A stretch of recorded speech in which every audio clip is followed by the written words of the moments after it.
TG Plus News edizione di Treviso, buonasera.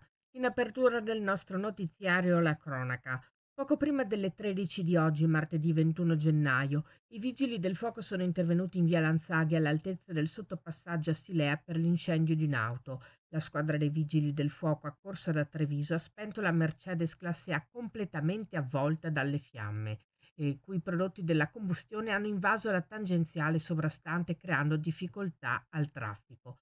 Danneggiata anche una centralina elettrica, che ha creato disagio alle abitazioni e ai negozi della zona. Le cause dell'incendio sono al vaglio della squadra intervenuta. Sul posto i carabinieri e personale di Veneto Strade. Le operazioni dei vigili del fuoco di completo spegnimento e bonifica sono terminate alle 14:30. E ancora cronaca, in mattinata la Polizia di Stato ha bloccato un cittadino pakistano classe 2002 che passeggiava per le vie del centro impugnando un grosso coltello da cucina. L'attività nasce da numerose chiamate al 113 da parte della cittadinanza che segnalavano già all'altezza di Ponte San Martino un giovane straniero che teneva in mano un coltello. Grazie all'immediata attività di perlustrazione del territorio, portata avanti anche con l'ausilio delle telecamere di videosorveglianza cittadina, la Polizia di Stato è riuscita a intercettare, disarmare e bloccare l'uomo all'altezza di Porta Santi 40.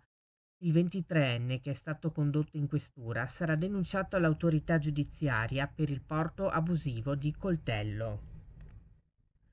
E ieri notte la Polizia di Stato ha arrestato un cittadino algerino classe 2003 con precedenti specifici, colto in flagranza di reato subito dopo aver asportato il fondo cassa da un bar di San Liberale. L'arresto trae origine dalla richiesta di intervento al 113 da parte del titolare del bar, allertata dal suono dell'antifurto che era scattato a seguito dell'effrazione della porta d'ingresso. Immediatamente sul posto gli operatori della Polizia di Stato riuscivano ad intercettare, a distanza di pochi metri dal bar, due uomini con atteggiamento sospetto che alla vista della volante si davano a precipitosa fuga. Il ventunenne, dopo un breve inseguimento, veniva raggiunto e bloccato dagli agenti delle volanti, che successivamente rinvenivano anche gli utensili utilizzati per forzare la porta d'ingresso del bar e una parte del registratore di cassa. Brutta avventura per un gatto che è rimasto incastrato tra il cancello e la colonna di fine chiusura.